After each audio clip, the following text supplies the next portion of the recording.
안녕하세요. 잡시광입니다. 지난 영상에서 중국이 대만의 방공식별 구역에 수십 대의 전투기를 파견하면서 대만 해협의 긴장이 고조되고 있는 가운데 대만 국민들이 한국에 대해 환호했던 사건을 소개해드렸습니다. 바로 아프간에 급파했던 한국 공군 수송기들이 대만 상공을 지나가야 했을 때 중국이 아니라 대만의 협조를 부탁한 일을 두고 대만에서는 자신들을 주권 국가라 인정한 것이라고 해석하며 한국에 고마워한 것이었습니다. 비슷한 일이 얼마 전 한국에서 또다시 발생하게 됩니다. 인천 차이나타운 거리가 온통 대만 국기로 붉게 물들었던 것인데요. 하나의 중국을 주장하며 국제사회에서 대만이라는 명칭조차 사용하는 걸 반대하는 중국 정부가 봤을 때 분통을 터뜨릴 만한 장면이며 대만인들 입장에서는 자신들의 나라명조차 마음대로 부르지 못하는 상황에서 해외에 대만 국기가 도배되는 모습은 기적과도 같은 장면이었습니다. 그런데 어떠한 이유로 인천 차이나타운에는 대만 국기가 나부끼고 있는 것일까요? 10월 10일은 중화민국, 즉 대만의 건국 기념일인 쌍십 국경입니다. 흔히 쌍십절이라고 부르는 날이죠. 쌍십절 행사는 인천 차이나타운이 예전 같지 않아 최근에는 마을잔치에 그치지만 1960에서 70년대만 해도 인천시장, 경찰서장 등 기관장들이 반드시 참석해서 한국과 자유중국의 우위를 정기적으로 확인하는 날이었습니다. 그날만큼은 시내에 흩어져 있는 화교들도 중국집 문을 닫고 모두 학교로 모였고 쌍십절을 전후로 인천 차이나타운 거리 곳곳에는 대만의 국기 청천101기가 길거리에 일제히 걸렸습니다. 이 같은 현상의 이유는 인천에 사는 화교의 상당수가 중화인민공화국 출신이 아니라 대만, 즉 중화민국 출신이기 때문입니다. 1948년을 전후로 중국의 정세는 그 어느 때보다 불안했습니다. 당시 국민당과 공산당의 내전은 격화돼 있었고 목숨을 부지하기 위해 한국으로 몸을 피한 중국인들도 많았습니다. 1949년 중국은 공산화가 됐고 국민당은 대만으로 갈 수밖에 없었습니다. 이후 한국은 공산국가인 중국과 단교를 했습니다. 그러자 한국의 터전을 잡고 살던 중국인들도 자신들의 국적을 중국에서 순식간에 대만으로 바꿔야만 했습니다. 그래서 지금도 인천 차이나타운의 화교는 대만 국적이 90% 이상입니다. 중국에서 왔지만 국적은 대만으로 돼 있고 사는 곳은 인천이 돼 있는 것입니다. 초창기 한국에 이주한 중국인들은 주로 칼을 쓰는 직업, 이발사, 제단사, 요리사, 그리고 일부가 낫을 쓰는 농사를 생업으로 삼았습니다. 한 세기 이상이 흐른 지금은 여행 가이드, 무역업, 잡화점, 한의사 등으로 종사하는 직업도 다양해졌습니다.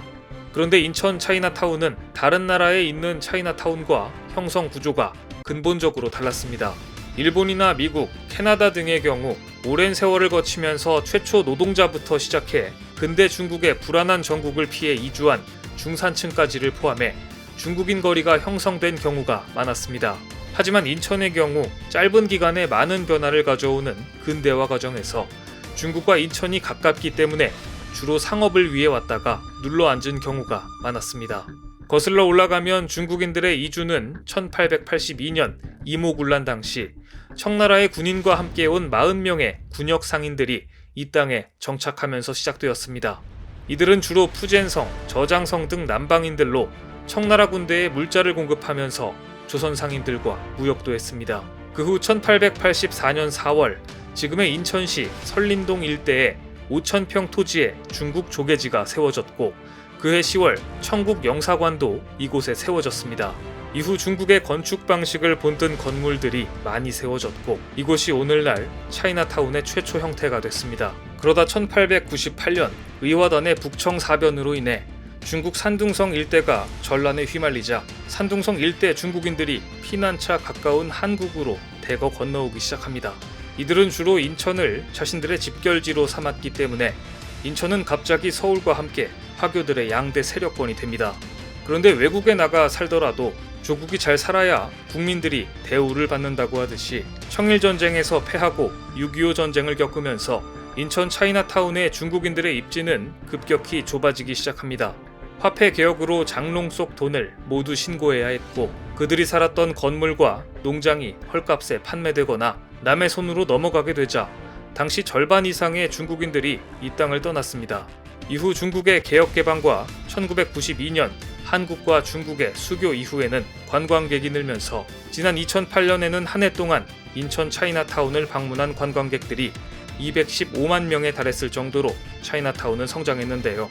그런데 최근 중국이 문화 패권주의를 보이며 고구려의 역사를 중국의 역사로 편입하려는 동북공정을 시도하고 김치와 한복도 중국 문화이며 민족 시인 윤동주마저도 중국인이라고 주장하는 것을 방치하는 것을 보면서 한국에서 중국에 대한 부정적인 인식이 크게 늘었습니다. 또 강원도가 한중 문화타운을 조성한다는 계획이 알려지자 이 타운 조성을 철회하라는 국민청원이 올라오고 여기에 56만 명이 넘게 동의한 일이 벌어진 것은 지난 몇 년 사이 한국에서 중국 우월주의와 중국 문화 패권주의에 대해 부정적인 정서가 얼마나 강해졌는지를 반영하는 일이었습니다. 상황이 이렇게 되자 자연스럽게 차이나타운을 찾는 한국인들의 발길도 줄어들었는데요. 이런 상황에서 시진핑 주석은 신해혁명 110주년 기념연설에서도 다시 한번 일국 양제, 즉 한국과 두 체제를 강조하면서 대만을 압박했고 지금 중국과 대만의 긴장은 그 어느 때보다 일촉즉발의 상황입니다. 쌍십절을 앞두고 장둔환 총통부 대변인은 국가의 미래는 대만 인민의 손안에 있다. 대만의 주류 민의는 매우 분명하다. 우리는 일국 양제를 거부하고 민주자유의 생활 방식을 수호하는 것이다. 라고 밝히며 시진핑 주석의 일국 양제를 정면으로 거부했습니다. 최근 대만 여론조사에 따르면 중국이 대만과의 통일 방식으로 제시하는 일국 양제에 대해 응답자의 87.5%가 반대였습니다. 특히 대만 국민들은 지난해 중국이 홍콩의 시위대를 무력으로 탄압하고 국가보안법을 강행한 이후 중국에 대한 경계감이 더욱 높아졌다고 알려져 있습니다. 결국 인천 차이나타운의 거주민들은 중국에 분노하여 발길이 뜸해진 한국인들에게 어필하기 위해 우리는 중국이 아니라 대만 국적이다. 대만 국기를 달아 중국과 차별화를 두고자 하는 것입니다. 물론 이 같은 사정을 아는 한국인들은 대만 화교들의 차이나타운 대만 국기 개항을 이해하고 받아들여 주었습니다. 중국 입장에서는 도저히 용납할 수 없는 일이었겠지만 말이죠. 한국은 이제 반도체, 2차 전지 등 첨단 기술뿐만 아니라 문화, 콘텐츠를 만들어내고 주도하는 국가로서 전 세계적인 관심이 쏟아지고 있습니다. 한 가지 예로 그룹 방탄소년단이 영국 밴드 콜드플레이와 함께 부른 신곡 마이 유니버스가 빌보드 메인 싱글 차트 핫백 1위를 차지했고 같은 날 넷플릭스 한국 오리지널 시리즈 오징어 게임도 미국 넷플릭스 전체 순위에서 14일째 정상을 차지했을 정도로 미국 대중음악과 드라마 시장에서 한국 작품이 모두 정상을 휩쓸고 있는 것입니다. 이러한 한국 드라마, K-팝의 열기로 인해 현재 유럽은 물론 동유럽에서조차 한국어 배우기 열풍이 불고 있습니다. 상황은 이렇게 돌아가고 있고 미국은 지금 동맹국들과 연합해 중국을 압박해 들어가고 있는 상황입니다. 이런 상황에서 이웃나라 한국과 우호적으로 지내도 모자랄 텐데 중국이 계속 역사 왜곡을 통해 한국을 자극한다면 얻는 것보다 잃을 것이 더 많을 게 불보듯 뻔한 일입니다. 한류 열풍을 타고 전 세계적으로 문화의 아이콘이 된 한국에 대만 국기가 도배되는 현상에 중국은 불안하겠지만 대만인들은 진심으로 고마워하고 있습니다. 오늘 준비한 소식은 여기까지입니다. 댓글을 통한 여러분들의 많은 의견 기다리겠습니다. 많은 분들의 생각이 모였을 때 진정 가치 있는 지식이 완성될 것입니다. 시청해주셔서 감사합니다.